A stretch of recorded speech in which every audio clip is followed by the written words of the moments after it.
Bonjour à toutes et à tous, c'est Victoire Jean de Femmes et Finances, la chaîne dédiée à l'éducation financière de la femme africaine en particulier, qui lui permet de mieux gérer ses avoirs, mieux gérer son épargne, mieux gérer ses assurances, bref, ses finances. Nous nous retrouvons aujourd'hui pour une nouvelle édition de Femmes et Finances parce que j'ai reçu de merveilleux commentaires sur les vidéos que j'ai postées ces dernières semaines. Beaucoup qui veulent savoir comment investir en bourse, comment investir sur les marchés financiers et surtout comment épargner sur le long terme pour les enfants. Donc moi, je vous reviens aujourd'hui avec une très belle idée qui répond à ces questions-là. C'est celle du plan d'épargne. Vous avez certainement entendu parler du PEA en France, c'est-à-dire du plan d'épargne sur action. Mais moi, je vous parle du plan d'épargne sur ETF. Un ETF, c'est ce qu'on appelle un Exchange Traded Fund, c'est-à-dire un fonds commun de placement qui suit le développement d'un indice boursier. L'avantage, c'est que l'indice boursier regroupe plusieurs entreprises très souvent de secteurs différents, peut-être d'une même zone géographique, mais aussi souvent de zones géographiques différentes. Donc, on va parler par exemple du DAX en Allemagne qui regroupe plusieurs entreprises de différents secteurs, des entreprises basées en Allemagne. Donc, on va avoir Mercedes, Lufthansa, Volkswagen qui seront comprises dans le DAX. On va avoir aussi, par exemple, le CAC 40 en France, ou on va avoir le Dow Jones aux États-Unis ou le MSCI aux États-Unis, encore une fois.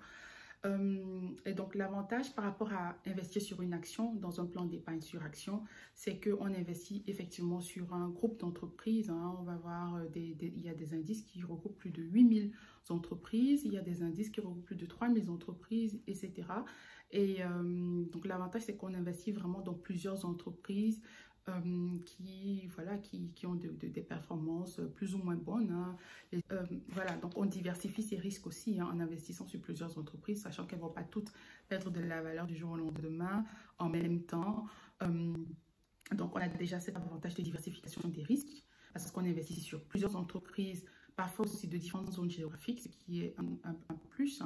Et l'autre avantage, c'est que un ETF, vu que c'est un investissement passif, c'est-à-dire qu'il ne demande pas les agissements d'un portfolio manager, alors on a moins de coûts. Donc quand tu investir dans un ETF, c'est contrairement à une action qui, voilà, ou un fonds commun de placement actif, où il faut un portfolio manager pour gérer effectivement ce fonds-là.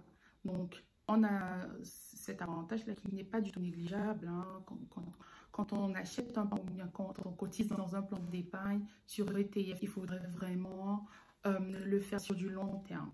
Vraiment pour minimum 10 ans, voire 15, 20 ans. Parce que c'est vraiment au fil du temps qu'on réalise quelle valeur le plan d'épargne a pris sur le temps. Vu qu'il y a des situations de crise où l'économie se retrouve en pleine récession. Mais l'avantage et la bonne nouvelle, c'est qu'après la récession, très souvent, il y a une sorte d'ascendance.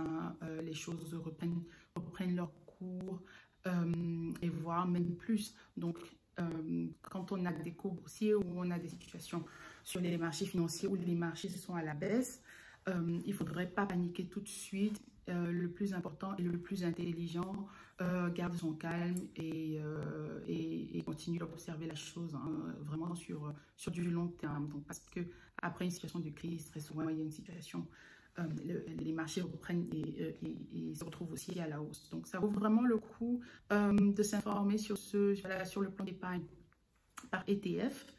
Moi, un ETF que je trouve très intéressant, c'est un ETF qui accompagne le MSCI World ACWI, parce que celui-là, il regroupe plus de presque 3000 entreprises de différents secteurs, de différentes zones géographiques, c'est-à-dire on a des pays industrialisés, mais on a aussi des pays émergents.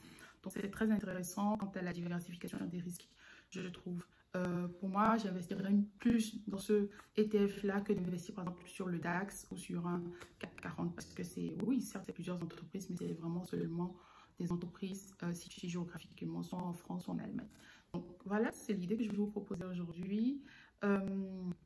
Merci de me revenir si vous avez des commentaires. Merci de mettre des likes et surtout de vous abonner à la page.